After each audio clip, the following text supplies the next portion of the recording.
ప్రభునందు ప్రియ దేవుని సేవకులకు ముఖ్యంగా ఈ సందేశం పాస్టర్ గారులకి, అపోస్తుల, బిషప్ప, లేక రెవరెండా, డాక్టరా, సువార్థికుల, ఉపదేశకుల ఎవరైనా ఉండి మీరు దేవుని సేవ చేస్తున్న దేవుని సేవకుల కొరకు, సువార్థికుల కొరకు, సువార్తను ప్రకటించేటువంటి వారి కొరకు ప్రత్యేకమైన దైవ సందేశాన్ని మీ కొరకు నేను తీసుకొచ్చాను కనుక అందరూ కూడా వినండి, సత్యాన్ని గ్రహించండి. సత్యదేవుని సేవలో పాలు పొందుతూ నిత్యమైన, సత్యమైన, సమాధానకరమైన, సంతోషకరమైన దీవెనలు మీరు, మీ కుటుంబాలు మీరు పొంది దీవించబడాలని నా యొక్క ఆశ. యోహాను సువార్తలో 17:22 21, 17 అధ్యాయంలోనే 11, 10, 30 ఈ వచనాలు మనం చదువుకుంటా వెళ్తే, మనము ఏకమై ఉన్నలాగన వారును ఏకమై ఉండవలనని నీవు నాకు అనుగ్రహించిన మహిమను నేను వారికి ఇచ్చి తిని.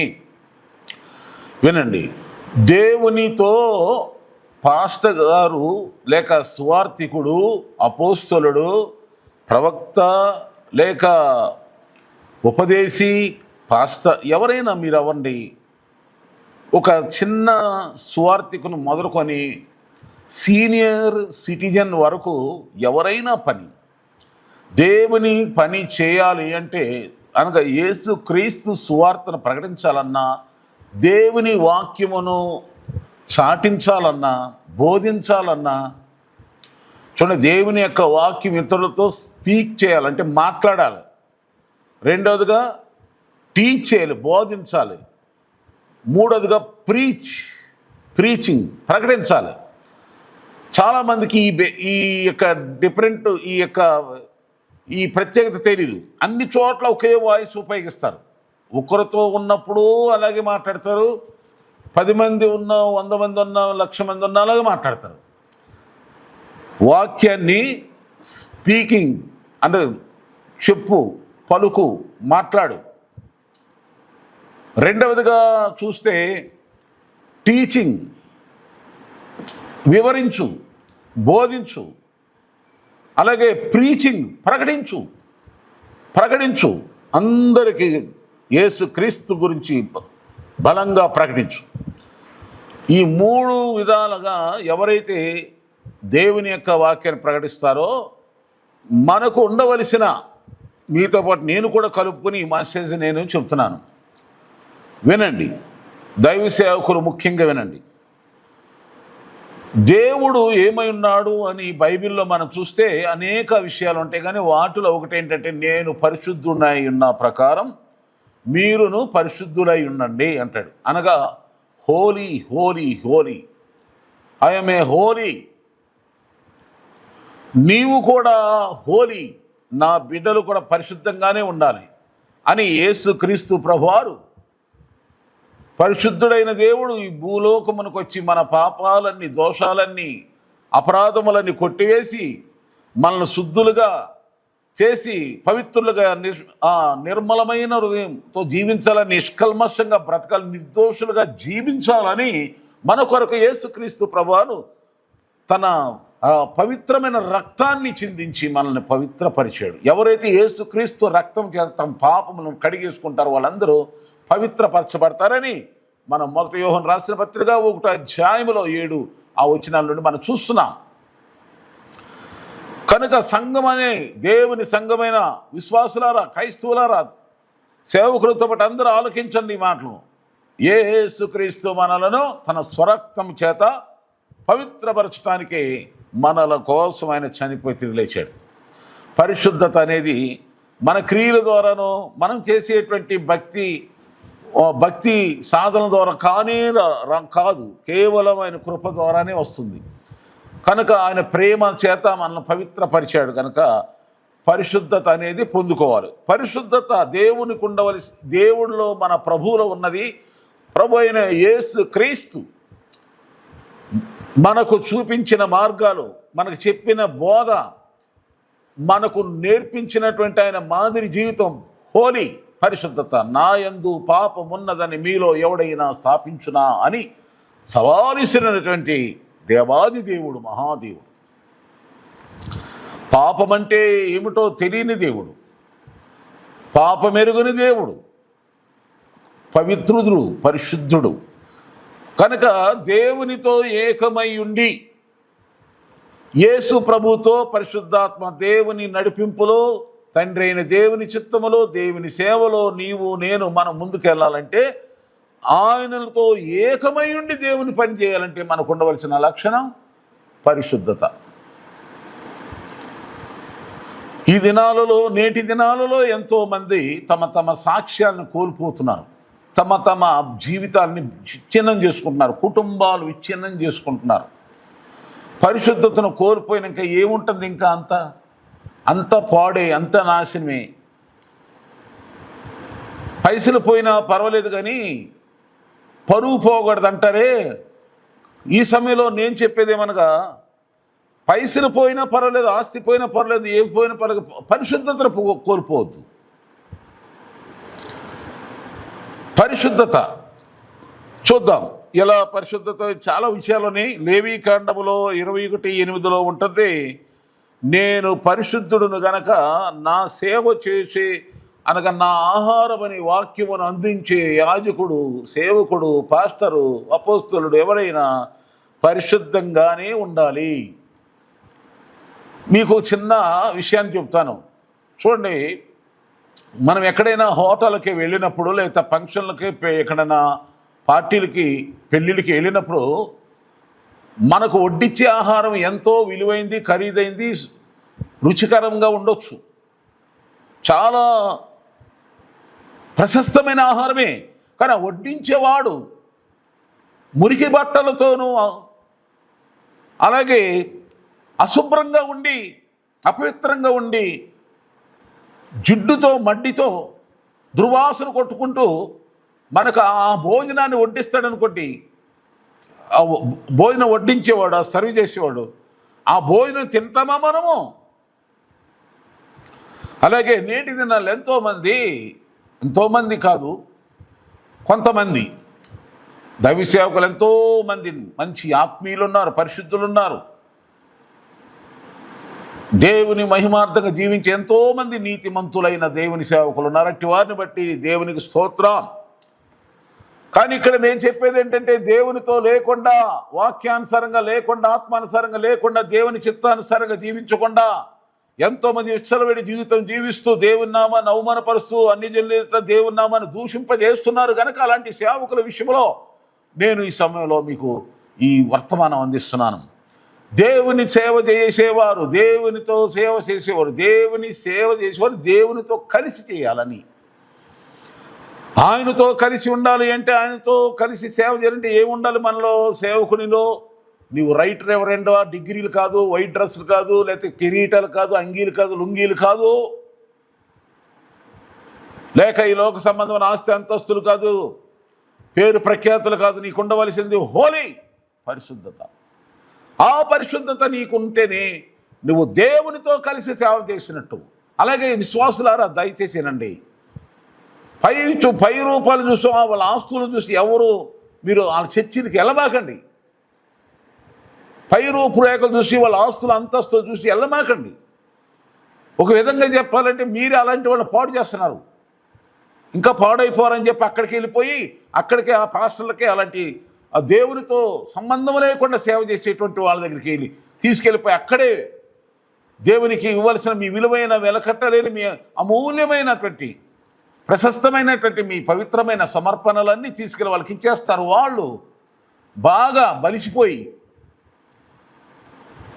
బాగా కొవ్వు పట్టి, పైకి నటన, లోపలంతా కూడా వారి చీకటి బాగోతాలు ఎంతోమంది చెప్తుంటే నాకు ఆశ్చర్యం కలుగుతుంది. క్రైస్తవులారా మేలుకోండి, అలాంటి సేవకులు ఉన్నారు. తోటి సేవకులారా, అందరినీ అంటలేదు ఈ మాట, అలాంటి వారు ఎవరో వాళ్ళకే వెళ్తుంది ఈ మాట. కనుక ఈ విషయాన్ని గమనించండి.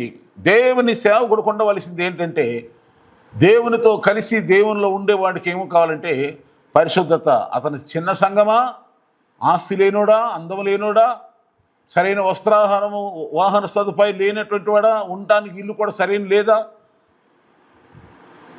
కానీ ఆయనలో పరిశుద్ధత కలిగి దేవుని సేవలో ఉన్నాడు. అతనే నిజమైనటువంటి దేవుని సేవకుడు. అలాంటి వారిని ఎప్పుడు హీనంగా ఎంచవద్దు, అలాంటి వారిని తక్కువ ఎంచవద్దు. పై డాంబికం చూపించి, ఆ రంగులు చూపించి, ఆ ఆస్తులు చూపించి, డెకరేషన్ చూపించి, అరేంజ్మెంట్ చూపించి, పైకి వందనాలు అని చెప్తూ మిమ్మల్ని ఆకర్షించి మిమ్మల్ని కూడా భ్రష్టులు చేసేటువంటి సేవకుల దగ్గరికి వెళ్ళొద్దని నేను మనవి చేస్తున్నాను. సరే, ఎలా ఉండాలి అంటే నేను కొన్ని విషయాలు చెప్తా. పరిశుద్ధత అంటే వ్యక్తిగతంగా తను ఆహారం, దేవుని వాక్యం అందించేవాడు పరిశుద్ధంగా ఉండాలి. ఆదివారం ప్రార్థన కాసేపు ప్రార్థన జరిగేసేపు అంగీ మాటలు, వాక్య ప్రసంగాలు. ఆ తర్వాత చాలామంది సేవకులు, చాలామంది అంటున్నందుకు ఏమనుకోమాకండి, ఆ చెడు జీవితాలతో, చీకటి జీవితాలు, భ్రష్టకరమైన జీవితం వివరించడానికి కూడా నాకు మాట సరిపోవట్లేదు.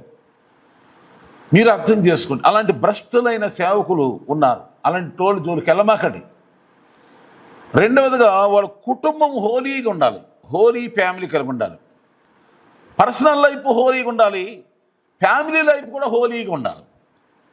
లేవియాకాండం 21:13-15 నుండి మనం చూస్తే అతడు భార్య గురించి వివరిస్తూ ఉంటాడు. కన్యకని చేసుకోవాలి, ఇలా కొన్ని విషయాలు రాస్తూ మనం అక్కడ చూస్తూ ఉంటాం. 21:17 కూడా లేవియాకాండం. ఇలా మనం 1 తిమోతి పత్రిక 3 అధ్యాయం ఆ వచనాలని కూడా మనం ఇలా చదువుకుంటూ వెళ్ళిపోతే అతడు కుటుంబాన్ని పరిపాలించేవాళ్ళలాగా, కుటుంబంలో మంచి పేరు, మంచి సాక్షి ఉండేలాగా ఉండాలి. నేను ఈ యొక్క ప్రసంగం ద్వారా, ఈ మెసేజ్ మీ అందరిని అడుగుతున్న, భర్త భార్యలు ఎంతమంది సమాధానంగా ఉన్నారు? పాస్టర్ల గురించి అడుగుతున్నా నేను. భార్యని సమానంగా చూసుకుంటున్నారా? భార్యని మోసం చేసి, అనగా పాస్టర్మ గారితో సంబంధం లేకుండా సేవకులైన వాళ్ళు ఇచ్చలవిడిగా జీవిస్తూ పాస్టర్మని స్టేజి మీద కూడా రానివ్వకుండా, ఆమెని దేవునిలో వాడబడనివ్వకుండా, ఆమెకున్నటువంటి తలంతులన్నీ కూడా కప్పేసేసేసి తానే రాజునని విచ్చలవిడిగా చెలరేగిపోతున్నటువంటి దుర్మార్గులైన దేవుని సేవకులని పేరు పెట్టుకున్న వారికి నేను ఈ మాటలు చెప్తున్నా. నీ ఫ్యామిలీలో హోలీనెస్ ఉందా? నీ ఫ్యామిలీ, నీ కుటుంబంలో, నీ పిల్లలు, నీ భార్య, నా భర్త మంచోడు, పరిశుద్ధుడు, యథార్థవంతుడు, నీతిమంతుడు అని నీ ఇంటిలో సాక్ష్యం లేదు కదా. బైబిల్ ఏం చెబుతుంది? తన ఇంటిని పరిపాలించినోడు సంఘమని ఎలా పాలిస్తాడు? సంఘానికి ఎందుకు నీతులు చెబుతావు?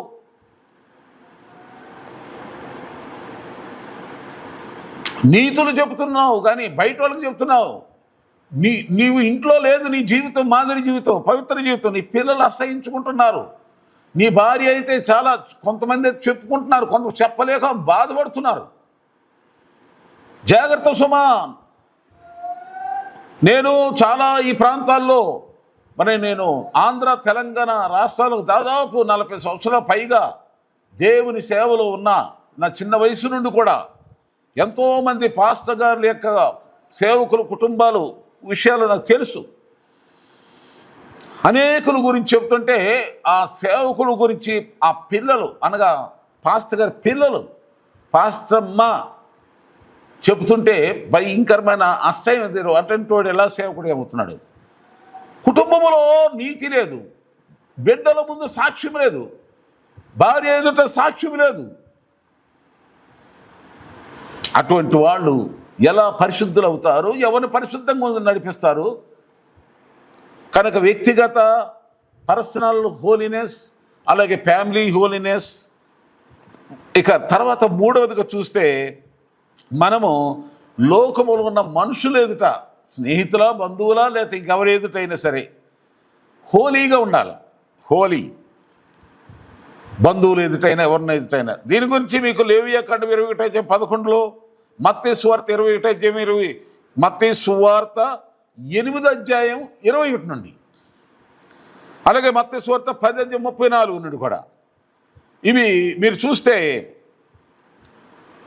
బయట వారి విషయంలో, బంధువుల విషయంలో పవిత్రత కలిగి ఉండాలి. ఇక 4వదిగా చూస్తే అతడు ఎప్పుడు నాయకుడిగానే ఉండాలి, కానీ బానిసగా దాసుడిగా దేనికి కూడా దిగిపోయేటువంటి దిగజారిపోయేవాళ్ళలాగా ఉండకూడదని మనం ఇక్కడ లేవియకాండం 21:4 చూస్తాం. అలాగే రెండో తిమోతి పత్రిక 2:20-24 చదువుతాం. 2 తిమోతి పత్రిక 2:24 నుండి కూడా ఇవి మనం చదువుతున్నాం. కనుక ఈ విషయాలన్నీ మనం ఎలా ఉండాలంటే, నడిపించే జీవితం, మనం నడిపించేవాడు నాయకుడు మాదిరిగా ఉండాలి. బంధువులు ఎదుట, ఇతరులు ఎదుట మాదిరి జీవితం కలిగి ఉండాలి. ఒక పవిత్రత కలిగి ఉండాలి. నాయకత్వంలో మొదటి లక్షణం పవిత్రత, హోలీ. ఇక తర్వాత మనం చూస్తే లోకములో కలవకూడదు. ఎన్ని కష్టాలు వచ్చినా సరే, ఎన్ని బాధలు వచ్చినా సరే, ఎన్ని ఇబ్బందులు వచ్చినా సరే. చూడండి, బైబిల్లో లేవియకాండం 31:12 ఈ మాట ఉంది. అలాగే 2 తిమోతి పత్రిక 4:10 చదవచ్చు మీరు ఈ మాటలు. 2వ రాజుల గ్రంథం 5:20 కూడా మనం చదవచ్చు. ఎట్టి పరిస్థితుల్లో కూడా లోకములో లోక స్నేహాలకు గురయ్యి ఆస్తులకు చూసో లేకపోతే దేనికి ఆశించి కూడా లోకానికి వెళ్ళకూడదు. దేవుని సేవలోనే ఉండాలి, దేవుని కొరకే జీవించాలి, దేవునితోనే కలిసి ముందుకు సాగిపోవాలి. అప్పుడే దేవుడు నిన్ను ఆశ్రయించి, అదిగో నీవు మంచి బహుమానం పొందుటకు యోగ్యుడిగా దేవుడు నిన్ను చేస్తాడు. ఆయనకి వేరుగుండి నువ్వేమి చేయలేవు. కనుక దేవుని విడిచిపెట్టి, సేవను విడిచిపెట్టేసి లోక మార్గాలు, బిజినెస్, వ్యాపారాలు.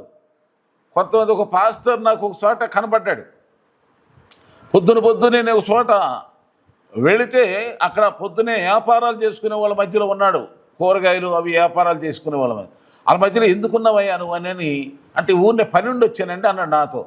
తీరా పక్కకి వెళ్ళి అంటున్నాడు, ఆ వ్యాపారస్తులతో మాట్లాడుతున్నాడు, డబ్బులు ఎప్పుడు ఇస్తావు? నిన్న వడ్డీ కూడా ఇవాళ వడ్డీ 2 అంటే డైలీ వడ్డీ పాస్టర్.